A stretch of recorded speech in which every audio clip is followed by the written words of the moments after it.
guys, welcome to my channel. My name's Teresa and today I'm going to be talking about the best books of 2022.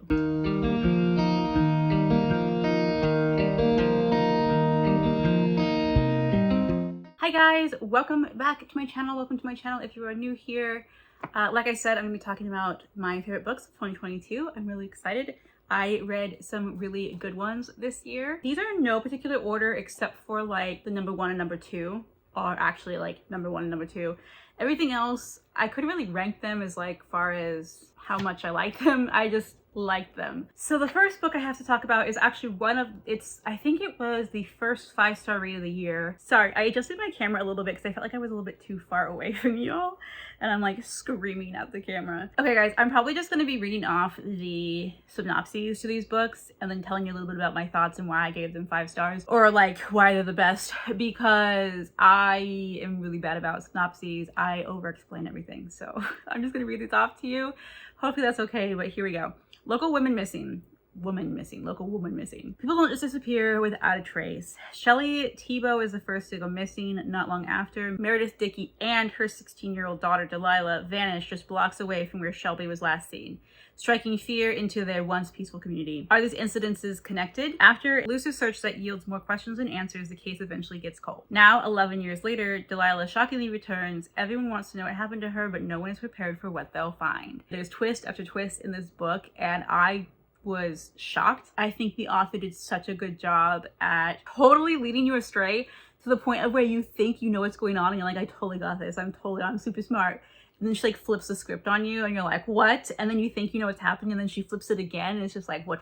It was totally crazy. And this is like a dual perspective, multi-POV, dual timeline or triple timeline. I don't even know. You're going back and forth. You're hearing different people's stories, different people's recollections of the event. So you have the daughter. You kind of are like learning about her and what happened to her as she's trying to integrate back into society and into her family from 11 years ago. Because, you know, she was 6 years old when she disappeared. And so now she'd be what, 17? Yeah. And then it follows the father, because the husband and the father, because he was obviously a prime suspect in his wife and daughter's disappearance. But then you have this other woman who disappeared and you're trying to figure out, like, did her husband do it? Is there a conspiracy? And then you go back and you follow the mom who disappeared. What was her name? Yeah, Meredith. You kind of follow her story too, and her best friend's story, and how it led up to her disappearing, like what happened, and then her best friend now trying to figure out what happened to her. It's just like, it's all these different people point of views, like timeline. It seems really convoluted, but in reality I think the author did a really, really good job. It's not linear at all and I loved it. The author did great of like really keeping me engaged and wanting me to know the story and just like trying to figure out this mystery, and then being completely blown away at the end of like, this was not what I saw coming, and holy crap, are you kidding me? So yeah, I just adored this book so much. Next book we have is book 9, Down Among the Sticks and Bones. This is by Shauna Maguire. This is book 2, 3, 4, I can't remember, in the Wayward Children series. I've been really super enjoying the Wayward Children series, but this one, for whatever reason, just really hit me and I loved it. Like I said, it's in my top 10, so obviously I love it. Sorry if I'm like using the same descriptive words because I don't have a very large vocabulary apparently. But yeah, obviously I loved all of these books. So Down Among the Sticks and Bones follows Jack and Jill, who are twins who appear in the first book of Eleanor West's Home for Wayward Children. Basically, it's about these children who go to their perfect world. Sometimes it's super fluffy and like fun, like it's full of candy, and other times, like in this book, it's super dark and macabre and whatever, but it's their perfect world for that child. Then for whatever reason they get kicked out of their world and they end up back in our world, and they can't cope because they're like, I was in my perfect place. So think like, you know, Narnia or something, when the kids get back and they're like, what happened? And so they can't cope, and so they go to Eleanor West's School for Wayward Children. Every other book starts with like in our world in the school, and then the other book is following a specific child in their world and what world they went to. And this one follows Jack and Jill in their world, and it kind of is a Frankenstein Dracula retelling, or not necessarily retelling, but kind of they are part of the story. And so that of course obviously really intrigued me because I love old Gothic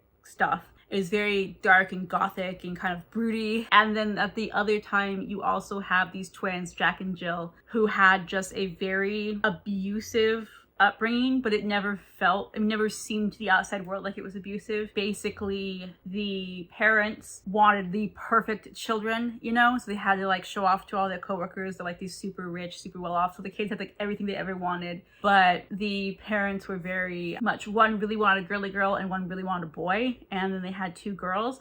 And so basically the parents decided, like, you will be the girly girl and you will be the tomboy, and you will do everything that I want you to do, and you'll be all dressed up in these fancy dresses, and you will be the best sport player and all this stuff. And the children never really got to decide for themselves who they wanted to be. And it really just struck a chord with me. Like, thankfully, I had the upbringing where I was allowed to be whoever I wanted to be. I was very, very much a tomboy. And so I am glad that I got to have that experience. My parents like allowed me to explore and have fun and just play with the boys like I wanted to. You know, I didn't have to worry about like if I got dirty, or it doesn't matter. Like I could play sports, or I could dress up if I wanted to. I could be a princess if I wanted to. Like I got to choose. But to see these children like not get that choice, and something about it just really struck me and really angered me on behalf of these kids. And obviously the author was like not saying this was a good thing. You know, she was talking about how this was abusive, but yet the society around them didn't see it as abusive. And so when these children finally find this world, the Moors, and they are able to grow and become into who they are, and you see the choices that they make and how their childhood and how their parents really screwed them up. It just, I don't know, there's something about this book that just, I adored it. It just really hit right for me. And like I said, it's very gothic, it's the atmospheric. I don't know what it is about Seanan McGuire, because I normally hate novella. And by the way, guys, sorry, I know I'm like bleh at you.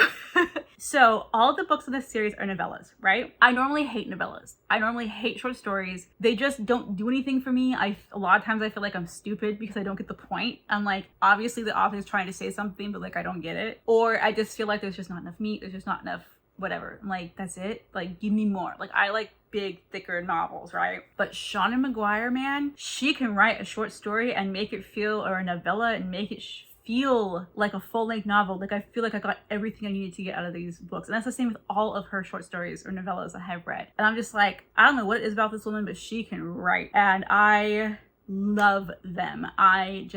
Yeah. So it didn't feel to me like it was a novella. It felt like it was this fully fleshed out full story, yet it was only 200 something pages, right? So I don't know. There's something about these books that just really, really, I just like them. All I can say. And this one, you know, the social commentary in this, and how, and basically the parents were like, they only had kids because everybody else was having kids. Like they were people that really shouldn't have had children. So there might be some triggering stuff in this book for some people. So like be aware of that. But basically it's like the parents, they chose to have children because everyone else was having children, and it was like, we gotta keep with the Joneses kind of situation. Like they worked in like some really high-powered like businesses and stuff. They had a bunch of rich, like high powerful friends, colleagues, and so they didn't want to be left behind. So like, yeah, we're gonna have kids and we're gonna have the perfect kids, and and can you tell that it really like heated me up? So yeah, that, I don't know. And then just the whole thing about how like the Dracula and the Frankenstein, the mad scientist kind of aspect too, that was brought into this book, and what child chose what direction to go to. Really, I don't know, I just loved it. Okay, let's move on. The next book I have is actually one that I have physically. So this is a book that was, when did this come out? 2022. So it was actually a new release last year. I had pre-ordered it because I was super excited for it, and that is The Lake of the Dead by Andre Bajur. I can never pronounce his last name. This is a translated work. The original story actually came out in 1942. But it was translated into English and published in the United States in 2022. And this was translated from Norwegian. Scandinavian people like are just rock stars when it comes to the mystery thriller type of like noir type of stories.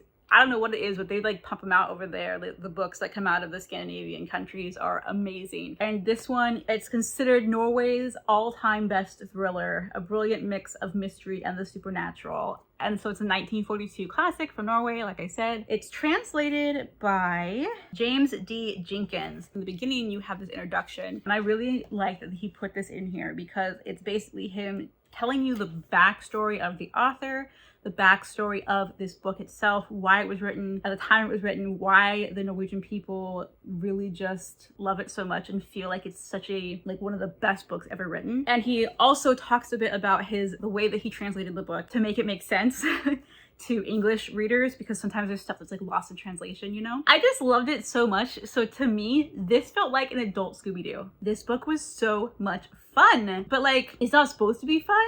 You know what I mean? Like, it's definitely eerie and creepy, and there's some like weird stuff going on here, but it really legitimately felt like a Scooby-Doo, like a whodunit. Like, you know, they're trying to figure out the mystery, and it's like trying to figure out, like, is it a ghost? Is it really the ghost, or is it like take the mask off and it's like, oh, it's Old Man Jenkins, you know, that kind of thing. It just, I don't know what it was about this book, but it just gave me that like fun Scooby-Doo vibes.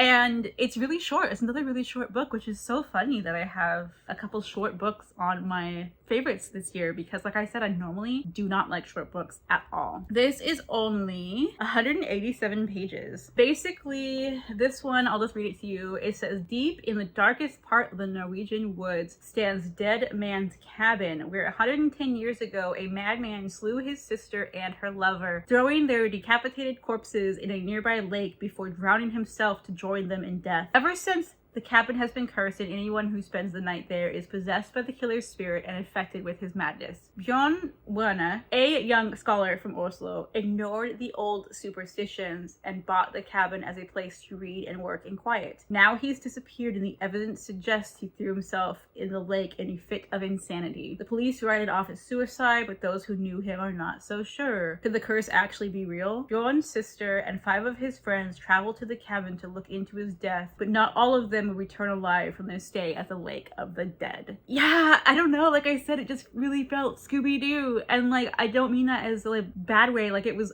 awesome. Very, very fun, but like I could see how this could be super scary, especially written when it was, because the atmosphere, and you kind of get into this like crazy person's head of like this man that went insane and killed these people, his sister and her lover, and then like killed himself because he couldn't live with what he did. And it's just like, I don't know, it was so good. You have a couple different characters in here. So you have like this man who believes in the supernatural, and so he's trying to prove that the ghosts are real, and that's really what happened. And then you have another one who doesn't believe in anything supernatural at all, and he's trying to prove that like, no, this is not what happened. And then you have the sister, you have a psychiatrist, you have like the supernatural guy, you have a journalist who actually the story is like written by, is kind of the journalist telling his story of what happened, and his wife goes with them as well. And it's just, it's so fun. And there's actually a movie adaptation that the author actually plays one of the characters in, so that was really fun. It's an old black and white Norwegian movie, and I watched it. It has English subtitles. The film was from 1948, and it's regarded as one of Norway's best films. So I don't know, it was super, super fun. Watching the film was great, and being able to like listen to it in the Norwegian language was really interesting. Like, I've never really heard Norwegian, and it's a very interesting language when you listen to it. It sounds like you're speaking English, but yet you're not. Like English, I don't know, I feel like Scandinavian languages are pretty close to, like Dutch and stuff too is also like close to English, but like it's not English obviously. But there's just some things that like make you think like, should I understand this? I don't know. Yeah, it's a mixture of murder mystery and supernatural horror, and it was so much fun in trying to figure out, you know, the whodunit. And you think like, oh, it's a ghost, and then you're like, no, it's definitely not. And then you're like, oh, maybe it is a ghost, and then you're like, well, is it not? Like I said, the very much Scooby-Doo aspect. It was so, so fun. Some people might think it's a little bit misogynistic.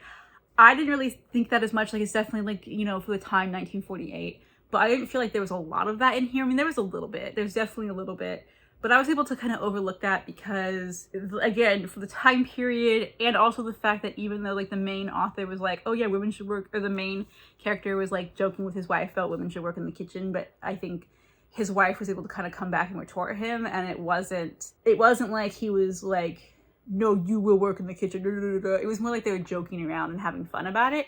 So I didn't mind that part of this book. But yeah, I don't know. I've been talking for too long, and I still have so many more books to go. So just Yeah, go read this. It was great. Book number 7 is The Guide by Peter Heller. This is a wilderness thriller, and oh my word, you guys. I mean, it's kind of like I should have figured that I'd like this kind of trope of like wilderness thrillers, but my gosh, I was so intrigued by this story and so enwrapped in this story. And I think part of what made it so good for me was I was listening to this on audiobook as I'm traveling from Portland to Boise to visit my boyfriend, and it's a shorter audiobook, and so I was able to listen to the entire thing on the way. And a lot of the scenery that I'm traveling through was very similar to what this author was describing in the book, and so I was like, this is creepy. I'm alone on the road and I'm listening to a thriller set in the middle of nowhere in the woods. Like it definitely got to me a little bit. But I'm gonna go ahead and read this to you because y'all know I've already been talking too long. So here we go. A heart-racing thriller about a young man who, escaping his own grief, is hired by an elite fishing lodge in Colorado, where amid the natural beauty of sun-drenched streams and forests, he uncovers a plot of shocking menace. Now again, Colorado wilderness is very similar to the Oregon wilderness, at least the certain parts that I was particularly driving through. So it was fun. Kingfisher Lodge, nestled in a canyon on 1.5 miles of the most pristine river water on the planet, is known by locals as Billionaire's Mile, and it is locked behind a heavy gate. Sandwiched between barbed wire and a meadow with a sign that reads, "Don't get shot," the resort boasts boutique fishing at its finest. Safe from viruses that have plagued America for years, Kingfisher offers a respite for wealthy clients. Now it also promises a second chance for Jack, a return to normalcy after a young life filled with loss. When he is assigned to guide a well-known singer, his only job is to ring her line, carry her gear, and steer her to the best trout he can find. But then a human scream pierces the night, and Jack soon realizes that the idyllic fishing lodge may merely be a cover for a far more sinister operation. A novel as gripping as it is lyrical, as frightening as it is moving, The Guide is a masterpiece from Peter Heller. And yeah, it was. It was so freaking good. It definitely has like that isolation trope, if you like that, and kind of like you're in the middle of nowhere, you don't have cell service, you know, you're trapped here, and if these people basically could do whatever they want to you because no one can hear you scream kind of situation, you know what I mean? It was great. I realized that I really like isolation thrillers, or the isolation trope. I really like the wilderness. Like, I think this author, to me, it really seemed like he knew what he was talking about. Like, I personally am not a fisherman. I don't fly fish, but the author was able to kind of describe it in a way where it felt like he really knew what he was talking about. But at the same time, I, as a layperson, was able to understand it and follow it and not be completely bored or completely lost and be like, what are you even talking about? Yeah, I am an avid outdoors person. I love to go hiking and camping and all of that kind of stuff. And so it just really brought back like childhood memories for me of being in the wilderness when I was a kid with my family. And also the spooky part, like I said, of you're out here and there's no one else and you're all alone. If something were to happen to you, there's no one there to help you. And that's really creepy. And then when you kind of have this mystery of like things are going on in the background and people are acting suspicious, yet no one's answering your questions, and it's just like, ooh, buddy. It's creepy. I truly enjoyed this so much. Like all of these books, obviously there's a reason why they're on my top 10. Like, hello. The pacing in this was really good. I'd never felt like it dragged. It definitely was a little bit slower in the beginning because it was setting up the atmosphere. It was setting up the whole fishing thing, and you're kind of, this guy just gets here and he's learning about his job and his client and all this, but it does pretty quickly turn into, you hear this scream and you wonder, okay, did I really hear what I think I heard? And then things start, you know, people start acting weird, dodging questions, that sort of stuff. I liked the relationships that were in here. You definitely have the pretentious rich people who just drive you crazy. But then you also have the kind of like, his client is a super rich, super famous country music singer, but she is very down to earth and just wants to chill and hang out, and like, she's not about the ritz and the glam and the money. So you kind of have, you know, the two different perspectives of rich people. And I don't know, I really enjoyed how this author was able to make, and the descriptions of the nature, oh my gosh, you guys, like I said, it reminded me so much of like the woods around my home, Mount Hood Forest. It just was beautiful, and I could I could picture it in my head because I'm like, I've been to places like this, I've seen places like this, and so it just was so descriptive and so atmospheric and, like I said, lyrical, and I loved it. And the ending was definitely a trip. Yeah, I didn't see it coming, that's for sure. The ending was a big surprise and was just like, whoa. But it's like something that could actually be going on in real life, which was also creepy, you know, to think like, yeah, this is kind of stuff that could be happening at these elite places, you know, that kind of thing. So number 6 is definitely a contender for best of the year. This one was the best of the year for the first few months of the year because I read it in February and I was like, it's great, but it got knocked down. So again, it's not like necessarily number 6 on the list. This is just the order I wrote them down. And this is The Vernon Girls by CJ Tudor. This book actually had me like my heart racing, right? That doesn't happen very much. I read a lot of thrillers and it takes a lot to spook me when it comes to a book because I'm very much able to recognize like it's a book, it's not real. But for whatever reason, I don't know what it is about this author and their writing, but I was just like, whoa, I was so drawn in, I was so immersed in the story. And my heart was like palpitating. I'm like, this is really creepy. An unconventional vicar moves to a remote corner of the English countryside only to discover a community hardened by death and disappearances, both past and present, and intent on keeping its dark secrets. In this explosive, unsettling thriller from the acclaimed author, CJ Tudor. So this is definitely multi-POV and multi-timeline, which I really like those. I know not everybody does, but it works for me. Welcome to Chapel Croft. 500 years ago, 8 Protestant martyrs were burned at the stake here. 30 years ago, 2 teenage girls disappeared without a trace. And 2 months ago, the vicar of the local parish killed himself. Reverend Jack Brooks, a single parent with a 14-year-old daughter and a heavy conscience, arrives in the village hoping to make a fresh start and find some peace. Instead, Jack finds a town mired in secrecy and a strange welcome package, an old exorcism kit, and a note quoting scripture, "There is nothing covered up that will not be revealed and hidden that will not be known." The more Jack and their daughter Flo get acquainted with the town and its strange denizens, the deeper they are drawn into the rifts, mysteries, and suspicions. And when Flo is troubled by strange sightings in the old chapel, it becomes apparent that there are ghosts here that refuse to be laid to rest. But uncovering the truth can be deadly in a village where everyone has something to protect, everyone has links to the village bloody past, and no one trusts each other. Whew, yeah, this book, the atmosphere of the small town creepiness, you have like exorcism type situations going on in the past, and you know, this old exorcism kit shows up and it's kind of like, is this a threat? Is this like, what is this? It just is eerie and creepy and I loved it so much. Like I said, the atmosphere was really intense in this, and you have this like old lore of the burning girls that if you see one of the burning girls, like their ghost appears to you, bad things are gonna happen. And that kind of happens in the book and you're just like, oh my gosh, what the heck? And then like it said, you have the secret to the townspeople, so you get that very small town, that very isolated, like these isolated tropes, right? Everyone's keeping secrets and you're the outsider, and so can we trust you? And it's just wow. And you are going back to see the past of the girls that disappeared, and you're trying to figure out their story and how it's connected to the future. I don't even really know how to explain why this book affected me so much. It just did. It just really, really did. I just could not put it down. I got really invested in the story, really invested in the characters. There's a couple twists in here that like I legit didn't see coming, and there's, like I said, multiple points of view from different timelines and different characters. And again, I think the author did a really good job at making it cohesive so it never felt confusing. I mean, I guess a little bit it was a little confusing, but like it was supposed to be confusing, you know what I mean? Like it wasn't like you're just completely lost and like the author doesn't know what they're doing. I felt like the author was very much intentional with making you confused and giving you these things that you're like trying to figure out the rabbit trails that you're going down, but you don't know if they're actually like red herrings or not. And yeah, I don't know, it was dark. It definitely was a darker story.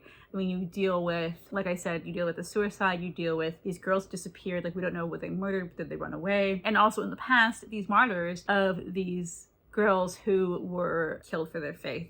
And so you do have a bit of that. You also kind of are dealing with religious trauma in here. Now, I am a Christian, and this is more I mean, it's definitely Protestant, it's not Catholic, but it's more like Lutheran, I think, type of, because I'm a vicar, I don't know.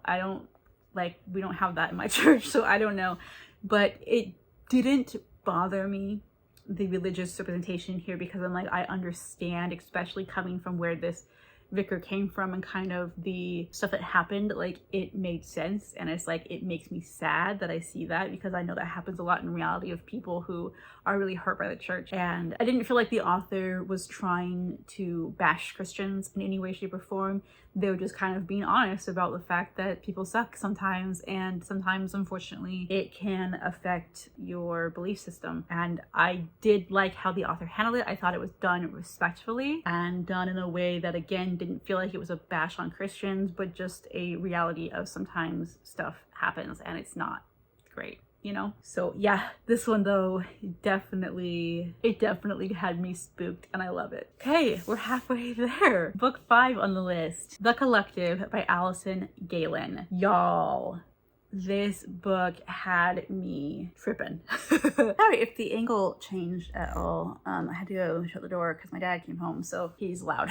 Just how far will a grief-stricken mother go to right a tragic wrong? Camille Gardner is a grieving and angry mother who 5 years after her daughter's death is still obsessed with the privileged young man she believes to be responsible. When her rash actions draw the attention of a secret group of women, the Collective, Camille is drawn into a dark web where these mothers share their wildly different stories of loss as well as their desires for justice in a world where privilege denies accountability. Fueled by mutual rage, the Collective members diverse and act out retribution fantasies via precise, anonymous, highly coordinated revenge killings. As Camille struggles to comprehend whether this is a role-playing exercise or terrifying reality, she must decide if these women are truly avenging angels or monsters. Becoming more deeply enmeshed in the group, Camille learns truths about the Collective and about herself that she may not survive. I have a wrap-up review kind of thing where I talked about reading this book. I will link it if you guys are interested. This one really got to me because I actually have a cousin who was murdered, and so I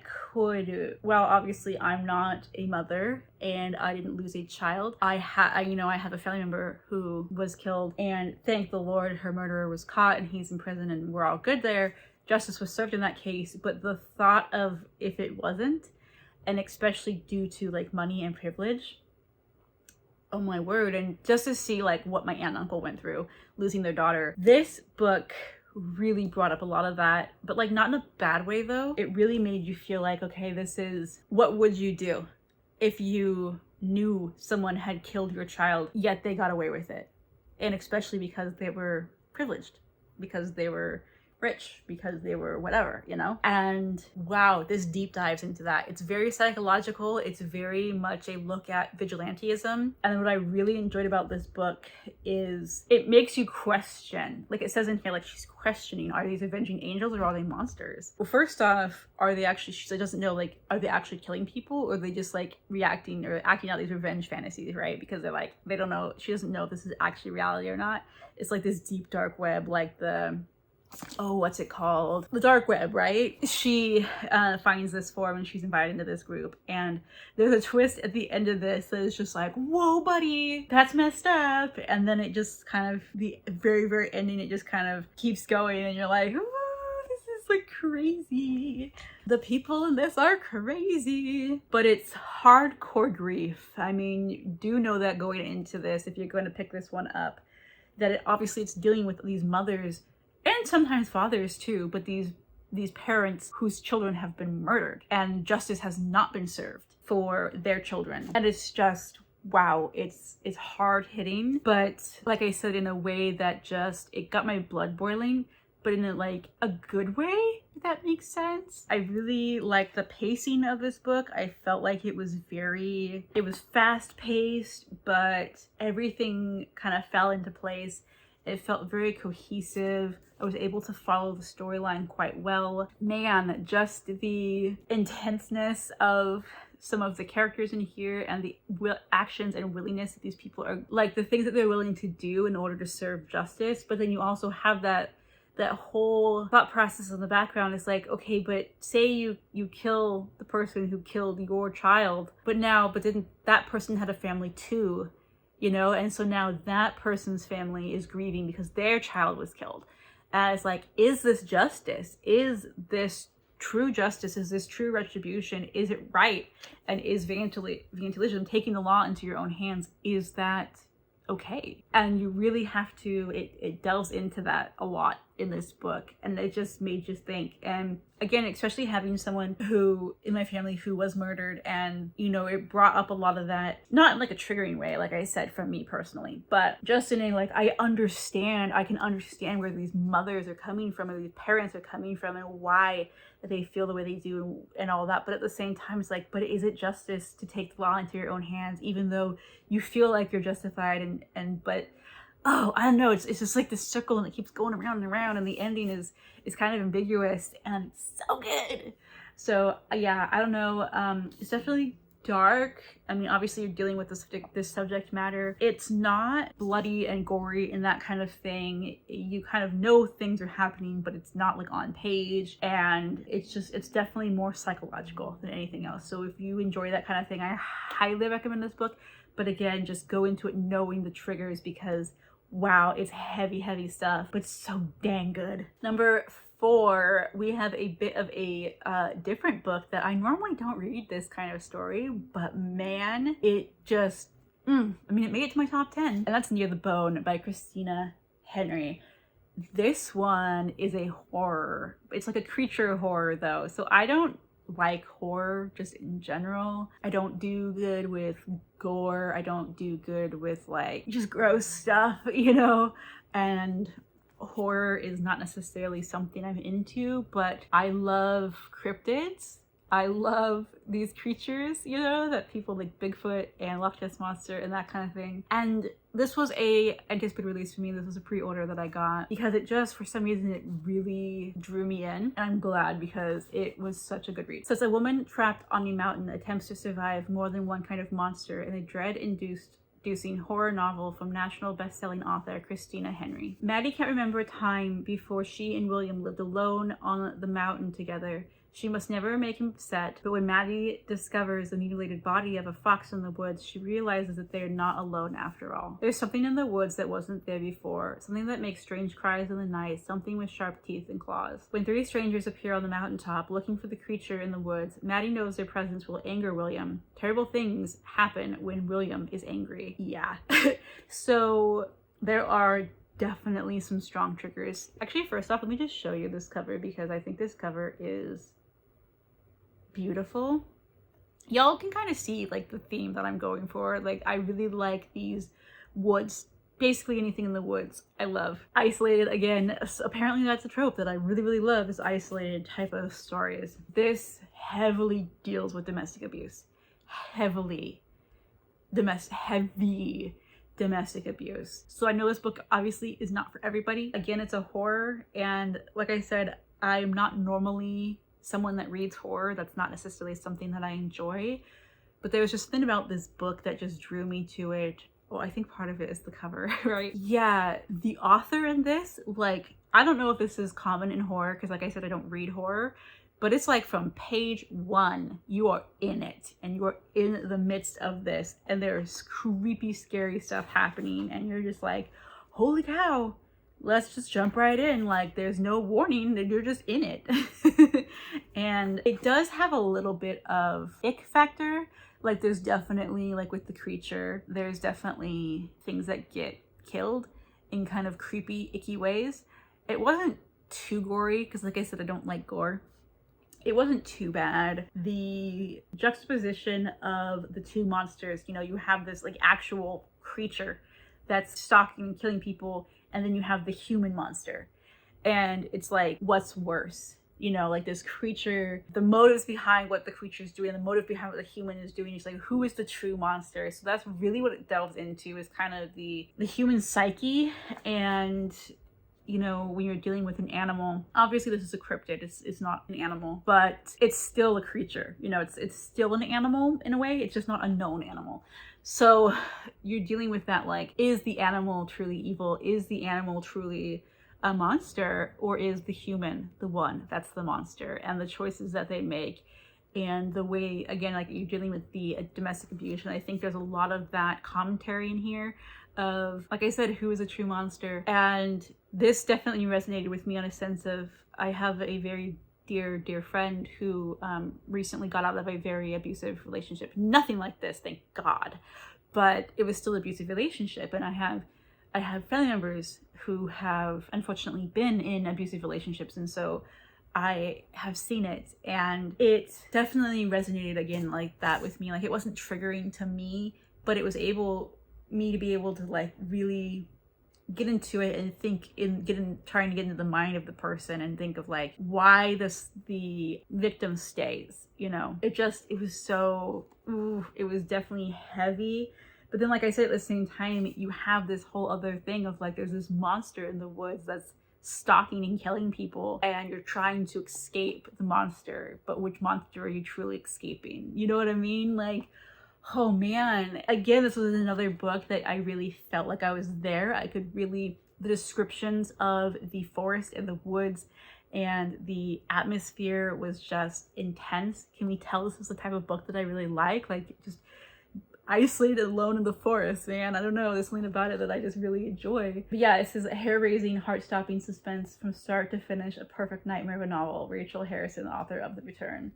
Which definitely is true. Like I said, I mean, you first, from page 1, you're like, whoa, my gosh, there is stuff happening in here from page 1 to the very last sentence almost. It's like, whew. Yeah, this author, they're not holding back, and I like that. I don't know, I really enjoyed that. I don't know what that says about me, but yeah, I don't know what else I can say about it other than just the whole sense of like, who is the real monster, you know. That was really good. The commentary on this, really good. Okay, book number 3, and again, 3 through 10, there's no order. 2 and 1 though are definitely top 1 and 2. So book number 3 is Crown of Feathers by Nikki Pepredo. I can never pronounce their name. This was so good. This was animal companions, phoenixes, talking to animals. I mean, like, my thing, right? Like, as a kid, I always like imagined being able to speak to animals. Was like, if I could have any superpower in the entire world, it would be talking to animals, you know? This is a YA fantasy, and I know that this book was super hyped on BookTube when it came out. So it came out in 2019, and I never got around to it, but like the hype, y'all, is so real on this book. It was so good. I just was enthralled like the whole time. I just could not stop listening to this book. So this says, I had a sister once. In a world ruled by fierce warrior queens, a grand empire was built upon the backs of phoenix riders, legendary heroes who soared through the sky on wings of fire, until a war between two sisters ripped it all apart. I promised her the throne would not come between us. 16 years later, Veronica is a war orphan who dreams of becoming a phoenix rider from the stories of old. After a shocking betrayal from her controlling sister, Veronica strikes out alone to find the riders, even if it means disguising herself as a boy to join their ranks. But it is a fact of life that one must kill or be killed, ruled or be ruled. Just as Veronica finally feels like she belongs, her sister turns up and reveals a tangled web of lies between them that will change everything. And meanwhile, a new emperor has learned of the riders' return and intends to destroy them once and for all. Sometimes the title of queen is given, sometimes it must be taken. Yeah, it's young adult fantasy, and again, it's phoenix riders, and they have this like bond with their phoenix, and they're able to like communicate with them, and you have these people who have the ability to speak with animals or communicate with animals, and it just, oh my gosh, I loved it so much. That is such a thing that I like truly, you know, I mean, I'm the biggest animal lover, so like it was so good. But it definitely has like the bond between the animal and the human. It was beautiful. The way that the author wrote it was so beautiful to me, and just made me like want to hug my pets even more, you know. The sisterly relationships and dynamics in this was great. I have 2 sisters, and man, I can tell you that some of the things that the sisters were doing, or the fights they were having, I'm like, oh yeah, that's so relatable. I have a big sister, and I am a big sister. So I have a big sister and a little sister. And so I was kind of, it's cool like kind of being in the middle, because I was able to like kind of relate to both sisters, the older sister and the younger sister, and understand like the motives of the older sister trying to keep her younger sister safe, but then at the same time the younger sister being like, you know, you're not my parent, you don't control me kind of situation. Was like, it was great.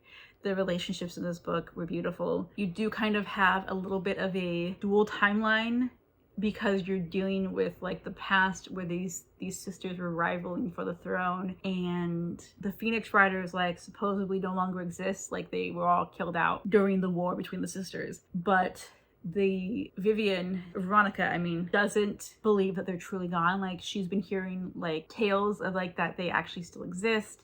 And so she's determined to find a phoenix egg and raise it and become a Phoenix Rider herself. And so like I said, or like it says, she has to disguise herself as a boy because Phoenix Riders, you know, in this new world are only males. Like a girl cannot be a Phoenix Rider. And so she disguises herself to try and join in with these riders. And you kind of have that trope of like, you know, disguising yourself as a boy and trying to fit in. And then you kind of have like the friendship, but you kind of like the guy, but he thinks you're a guy, and so, you know, that kind of thing. And you have like rebels, and it's just a lot of the political type of stuff too in this fantasy. It's a very political fantasy. I really enjoy those. I thought it was super fun. I mean, it does start out a little bit on the slow side, I think, to me, but it really like gets going and gets moving, and once you kind of hit the middle of the book, it's just like you're just like on a journey.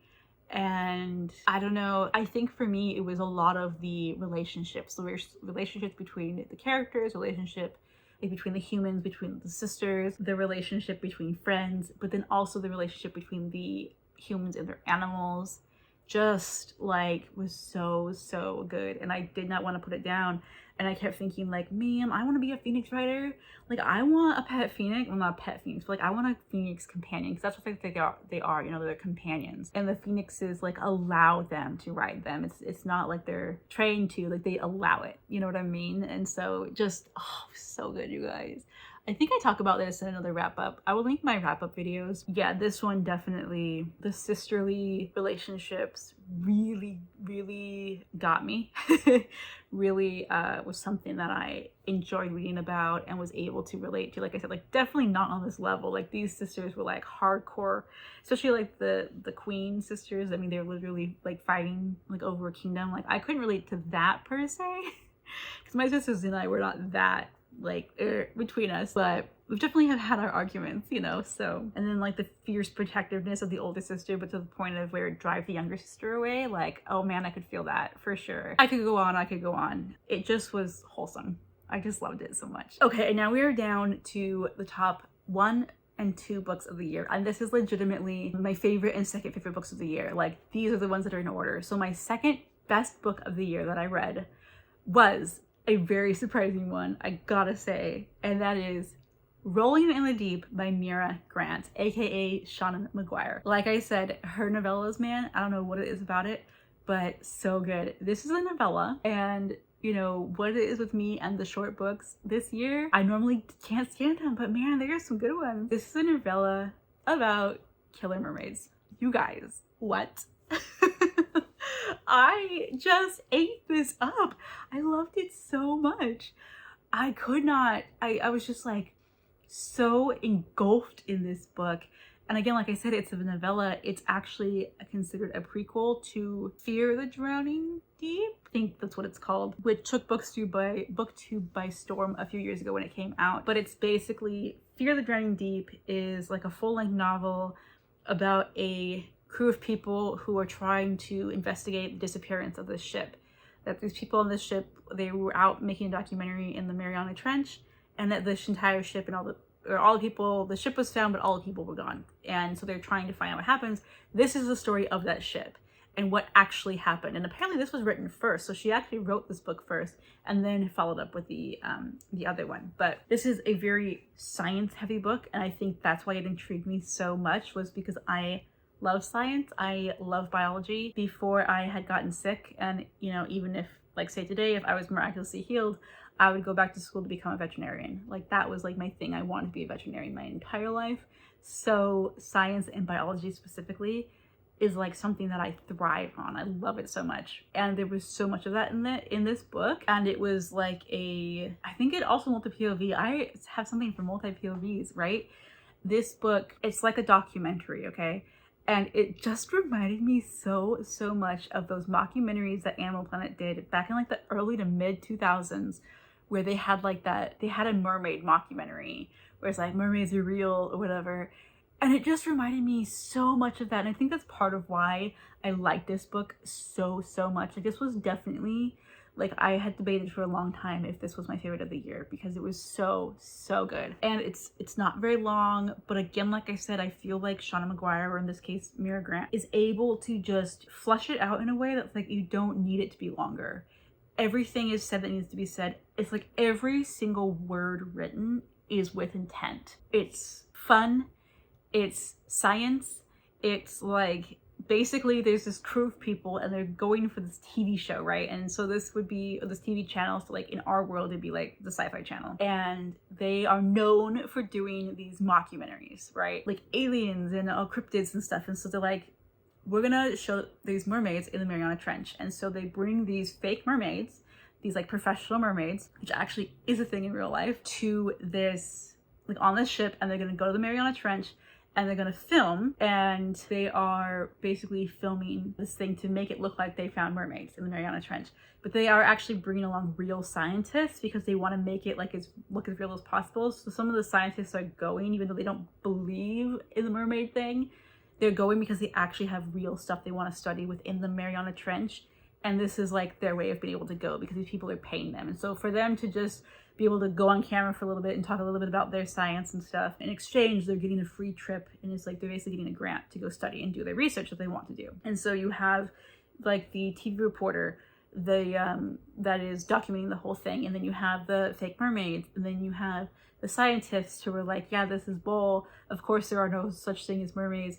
But I'm gonna, come on this ship anyways because I'm gonna get my actual research done. And you get to the Mariana Trench and you find out, oh, there maybe really are mermaids. And they're not these fun, beautiful creatures that we think of. They are like the sirens of old, and they are out for blood. And I just, I can't tell you how much I enjoyed this. It was so much fun. The science lingo in this, it was enough that I am a little bit of I do understand a little bit of science stuff because, like I said, that's, what I'm really passionate about and all.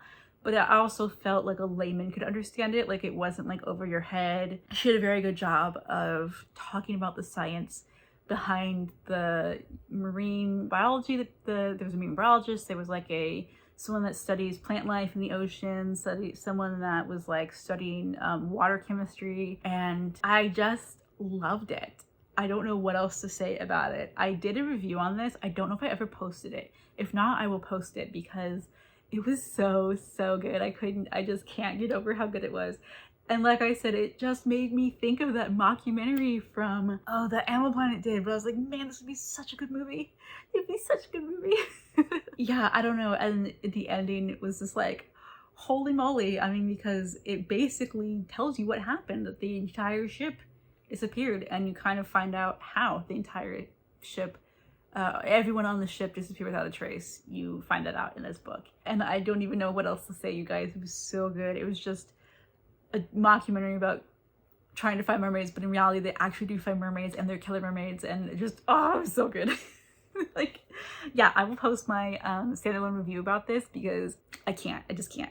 Okay, and now finally getting to the end, my #1 book of 2022, best book I read of 2022, you guys, and that is The Pharaohs Daughter by Macy Andrews. Oh, this book had all of the emotions. I literally was laughing, I was crying, I was mad, I was scared, I was like, every emotion you can think of, I experienced while reading this book. This is the fictionalized story of the woman who found the baby Moses in the Nile River. And so Pharaoh's daughter, Moses, is the woman who raised Moses from the Bible. So it's biblical fiction. The author, I think, does a really good job of interweaving like actual history with as far as like non-biblical history, like the actual time period of like the dress these people would wear, the Egyptian culture. I think the author did a really good job at researching that and bringing that in here, while also staying true to the Bible. It's obviously fiction. You're putting a voice to these characters, these people that really existed, but we don't know their story. And so it's like her fleshing out like what could have happened. And I think she did a really good job at staying true to the biblical story. At no point did this feel like it strayed from what the Bible says. And again, as far as like the non-biblical history, like ancient Egypt and the way these people, the food they ate, the way that they ran the country, the makeup, the dress, the everything, I felt like really it seemed legit to me. Like the author did a really good job of studying the subject matter and creating this story. And oh my word, was it good. So I have this whole vlog where I talk about this book because I read it while I was driving back and forth to Boise to visit my boyfriend. I listened to audiobooks a lot and I read it on that. By far the best book I've read in really a long time, let alone this year. You have just the culture, and it's really interesting because it follows this woman, Pharaoh's daughter. It follows her from the time that she's very, very young until the time where Moses is pretty much like an 18 to 20-year-old. And so you're following her story as she grows up. It's not just so focused around baby Moses. It's actually the story of this woman. And it's interesting because I talk about this in my vlog, how the time period that she places in, it was around the time period of King Tut. And King Tut was actually the one who ordered the Israelite children to be thrown into the Nile. And there's a lot of debate between scholars on when this actually happened and who was the actual pharaoh that ordered this, and the actual pharaoh that Moses, because it says Ramesses in the book, in the Bible, but like what time period, because there are multiple Ramesses and all this stuff. And so she went with the idea of it was King Tut who was the one who threw the children into the Nile, who had ordered that, which I thought was fascinating, the timeline, and kind of going into, and this was like the woman who had found Moses was actually King Tut's sister. And so to kind of see the dynamics between the sisters, or the sister and the brother, and then there's another sister, but she's kind of like illegitimate, and the relationship between her and the main character, I cannot remember her name for some reason, Pharaoh's daughter. It was just the sisterly dynamics and relationship. It was another one of those books, like I said, we have that sister thing, and it pulled at my heartstrings so much because I have sisters, I have siblings, I have brothers, and to really see the relationship between this family and how she kind of has to play this political role of she is Pharaoh's daughter, but then she's Pharaoh's sister, but that doesn't mean she has freedom, you know, because in their culture, Pharaoh was God, right? But then you see it as she's like, but you're my brother, like you're not God, like I know you, we grew up together. And so her kind of questioning her beliefs and her religion. And then you have a second POV about this Jewish man who is a Jewish slave, obviously, and he is a linen maker. And you kind of follow his story, and his wife is one of the midwives who were tasked to kill the babies. And you kind of see that he is friends with Moses's biological parents, and you kind of see how they decided to put the baby in the basket, and just like, it's such a beautiful story. And again, you're not following Moses, you're following the woman who raised him, and it's so beautiful. And the interactions between her and her family, between her and the Jewish people, and her faith, and trying to like figure out, like, she believes in the Egyptian gods, yet her life has been full of trauma and full of heartbreak, and her like questioning her beliefs. And then you have the Israelites, you know, who believe in this one God. And I don't know, it just was so beautiful to me. And like I said, I literally felt every single emotion in this book. I felt them all, and I was angry, and I was happy, and I cried, and I was heartbroken, and I was joyous. And it's just like the range of emotions this author was able to bring out in me was brilliant. Just brilliant. And I learned some things, and it made me want to go back and read my Bible and be like, wow, I didn't realize that this person, like these certain characters, and like they were real, and the things that they did, it's just like, it's so fascinating. It really just, even though I know it's fiction, it felt real. It felt so real. Like I was like, these people, obviously they really existed, but the way the author was able to bring them to life, it'd be like, wow, I really felt like this could have really happened. Like this could have really been the way that this woman was in real life. And because she did such a good job of understanding the culture and the history, and like the wars that happen that obviously happened in, you know, real life, in real history, and just wow. The way she was able to weave this story together was a masterpiece. It was brilliant, and I think everyone should read this story. Seriously, it does deal with, just FYI, it does deal with miscarriage and infertility, and that is something that is personal to me. I personally, while I have never been pregnant, there is a strong possibility due to health complications that I may never be able to get pregnant, and that is something that I have to deal with, you know. And so reading about that, it just, the way the author handled it, I think she did it in a way that was very tactful. It was very respectful, yet you feel the emotion and you feel the heartbreak and the longing to have a child, and then just the cultural ramifications of not being pregnant, especially back then. You know, you're supposed to give your husband an heir, and I just like, it's so good. There's so many topics that were touched upon that really spoke to my heart, really helped my faith to like look back and like, I want to get back and reading my Bible. I want to learn the stories of these people and understand the faith that they had, like the Egyptians or the Israelites, the faith that they had in God, even though they were slaves and they lived these really horrible lives, you know. Just like, wow, I don't know. I could go on for hours and hours and hours about this book. Like I said, if you want to know my more day of thoughts, check out the vlog. I will link that vlog, and I'll also link like my wrap-ups and stuff where I talk about these books. But yeah, that one, just, you guys, it's the best book I read. The best book I read last year. So beautiful, and really amazing how the author was able to take you from her being a very young child to being like probably in her 40s, you know, and following her. And it never once felt like we had time jumps, but it didn't feel unnatural. It never felt like I was missing anything. It felt the progression and the way she was able to weave the story together from beginning to end. It all was very cohesive, very linear, very like, I get it, you know. And then again, the family dynamics and the family drama was like, wow. I don't know. I don't even know what else to say, but I cannot wait to read more of this author's works. I have to find the second book on audio, because I listened to the first one on audio and it was beautiful, and I'm like, I need to find the second one on audio. The second one actually follows Miriam, who is Moses' sister, and I think it's more of like during the Exodus and when they leave Egypt, because this book, it ends before Moses goes to the wilderness. So if you guys know the Bible at all, Moses was an Israelite who was raised as an Egyptian, and then he finds out that he's actually an Israelite, and he sees an Egyptian person basically abusing a Jewish slave, and he kills this Egyptian, but then it's found out that he kills him, and so he flees to the wilderness, and that's where God speaks to him in the burning bush and all that kind of stuff. So the end of Pharaoh's Daughter is before Moses flees. So I'm really excited to see where Miriam goes. I'm guessing it's going to take place, or, you know, I don't even know, because if it's going to be her backstory at all, because you definitely hear about Miriam is a part of the story, because in the Bible, Miriam helped Pharaoh's daughter and all that stuff. So it's just beautiful the way that the story was weaving together, and I can't wait to read it.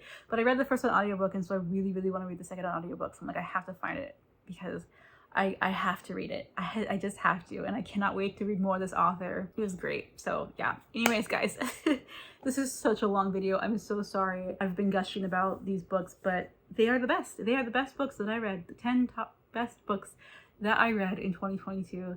And I think everyone should go out and pick up Pharaoh's Daughter if you haven't. It's like, I know that not all these books that I read were for everybody. I totally understand that, but Pharaoh's Daughter, man, you gotta read it. You gotta read it. It's so good. If you haven't already, just do it, please. Just do yourself the favor and pick up this book. Okay guys, thank you so much for hanging out with me. Thank you for listening to me prattle on about these amazing books that I read in 2022. My voice is now disappearing. If you have read any of the books that I have read, even if you hated them, let me know. Like, I'm curious to know what your thoughts are on these books that I've read. Did you love them? Did you hate them? What was your best book of 2022? Do any of these books sound interesting and you want to pick them up now? Please talk to me in the comments. I want to know. I want to know what you guys think. If you guys stuck with this video and you like it, please give it a thumbs up. Subscribe to my channel if you have not already to see more videos by me. I am planning to have a bunch of content coming out soon I'm really excited about. So yeah guys, hopefully 2023 can be an even better reading year. I don't know, 2022 was pretty good. So let's hope 2023 can be even better. And yeah, I don't know what else to say except for thank you so much for watching. And I will hope to see you in my next video. Bye guys.